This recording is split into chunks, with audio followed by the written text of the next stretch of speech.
todo esto para decirles que en realidad la vida se debe construir, como dice Renan, como un plebiscito de cada instante. Nos tenemos que ganar con nuestros propios comportamientos el instante siguiente, el instante que sigue. Yo suelo aconsejarles a mis hijos, pero también a mis discípulas y discípulos, que lleven un cuadernito en el cual anoten cada día, oigan, cada día, las vivencias, la frase que oyeron, o el desplante que les hicieron, o la imagen que vieron en la televisión, o una nota de periódico, o de revista o libro, lo que los haya impresionado más, una frasecita o una página. Al cabo de los años, esos cuadernos sirven. Y yo, ¿por qué le hice esta rayita a este libro hace 30 años? Como, ¿por qué? En ese momento, yo, ¿quién era? ¿Cómo me he ido acumulando yo vivencias, saberes? ¿Cómo lo he hecho? ¿O cómo no lo he hecho? Y esas son las naciones. Se hacen con esas concatenaciones vivenciales, derogándonos o enriqueciéndonos. Un filósofo español llamado don José Ortega y Gasset trae una metáfora muy bella. Dice lo siguiente, grábense bien esto, que el ser humano se parece a un pájaro, a un ave que se posa en la rama de un árbol y trina y después se va. Esa rama de ese árbol es distinta de como era antes de que se posara en ella un pájaro, el ave, porque esa rama ya es rama más ave más trino. Fíjense que es que lo que le llegó al árbol y penetró su clorofila, su corteza y su materia misma, enriqueció a ese árbol. Pues así somos nosotros. Instante por instante nos vamos enriqueciendo, nos vamos complementando con el saber desinteresado que recibimos de la universidad y el saber que recibimos del hecho de existir, del hecho de ser. ¿No les parece un motivo de agradecimiento a Dios o a los dioses que yo, con los años que tengo, con la gripa que tengo, esté teniendo el privilegio de estarles hablando a ustedes y de estarles hablando de un pájaro que trina en la rama de un árbol? Y que eso, les estoy diciendo, somos nosotros, porque somos instante por instante diferentes del que éramos antes. Instante por instante seremos ya árbol más ave más trino, que fue lo que hizo que un filósofo de la antigua Grecia, Heráclito de Éfeso, dijera una metáfora muy oída por ustedes seguramente, y es esta: nadie se baña 2 veces en el mismo río, nadie. ¿Por qué? Pues porque el que se va a bañar la segunda vez es distintico, se quemó un poco por el sol, y porque el río se le fue, ya no es el mismo, es otro, el que va fluyendo. Pues así somos los seres humanos, a instante por instante somos diferentes, y somos diferentes en la medida en que queramos ser diferentes, porque somos los autores de nuestro propio destino. Nadie nos hace distintos de lo que nosotros queramos ser y hacer. Hace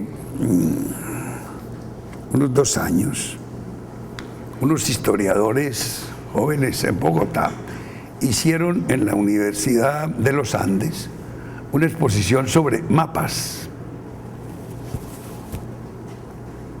antiguos, y fueron descendiendo desde, por ejemplo, el mapa de Juan de la Cosa, que es el primer mapa que se conoce, como ustedes saben, sobre los nuevos territorios descubiertos. Llegó hasta Turbaco y está en la parte de arriba de los mapas que se conocían. Y se fueron viniendo mapas adelante en el tiempo. Decían esos jóvenes que, y esto lo hicieron en agosto del año 10, hace 2 años, decían que es que en esos mapas se ve cómo las naciones recién descubiertas se iban ensamblando. Uso la palabra ensamblar, el verbo, o ensamblaje, o ensamble, que son todos más o menos lo mismo. En los distintos diccionarios traen un apuntico de más o de menos, pero en general ensamblar es tomar piezas de distintas cosas y con ellas ir haciendo un conjunto, si es escultórico, o si es simplemente hacer un objeto.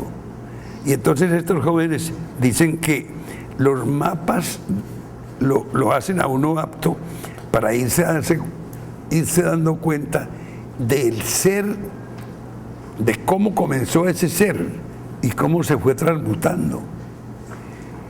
Y entonces enseñan que la cartografía, que parecería un oficio yerto, hacer mapas, estudiar mapas, pues no, porque en esos mapas se soslaya, se esconden lo vivencial que hay determinado los cambios. Y citan unas frases muy bellas, por ejemplo, les leo. En un mapa de América, del Barón de Humboldt, el Barón de Humboldt llegó a Colombia en el año de 1801 y se devolvió desde Lima. Había pasado el istmo de Panamá arrastrando las embarcaciones. Y en Lima le dijeron que en Bogotá había un señor, un viejecito muy, muy interesante, que se llamaba José Celestino Mutis, que era un sabio, que era botánico, y se devolvió de Lima. Y no se devolvió propiamente en Chile ni en Avianca, sino se devolvió por el mar. Y él atravesó el istmo de Panamá otra vez y llegó a Cartagena otra vez y se fue Río Magdalena arriba. Y por onda derivó a la izquierda y trepó al altiplano andino.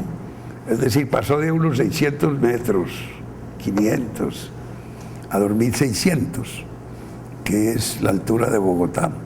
Allá decimos que son 2.600 metros más cerca de las estrellas, pero es para disimular que es un matadero de corazón. Sí. En vez de que el corazón se mate a punto de enamorarse, se mata a punto de estar arriba, más cerca de las estrellas. Bueno, y el Barón de Humboldt escribió después en un mapa, vivió de julio a septiembre de 1801 en Bogotá y se hizo muy amigo de Mutis, mucho. Y le habían dicho que era un ancianito decrépito. Si uso palabras en ocasiones un tanto rebuscadas, es que soy muy retórico. Y entonces ahora me corrigen y me preguntan y me llaman la atención. Y entonces encontró en Facatativá, a 40 kilómetros de Bogotá, una comitiva de 60 carruajes que le mandó Mutis, con lo mero principal, como dice una ranchera mexicana, a que lo recibieran. Y luego no es un viejecito muy pobre, y encontró que no estaba tan viejo y que era muy rico.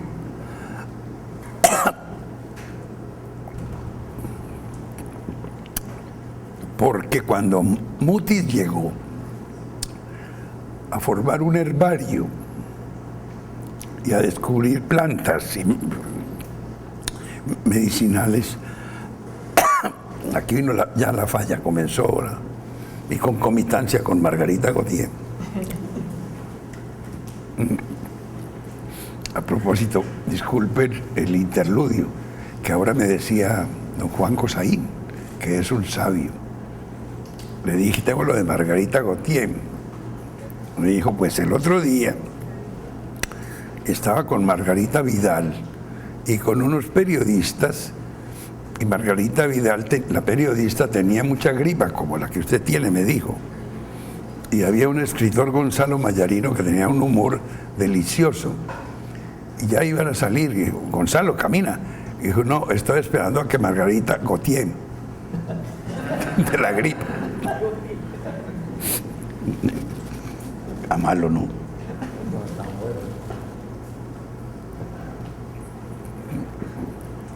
Es que le contaba a Juan Cosaín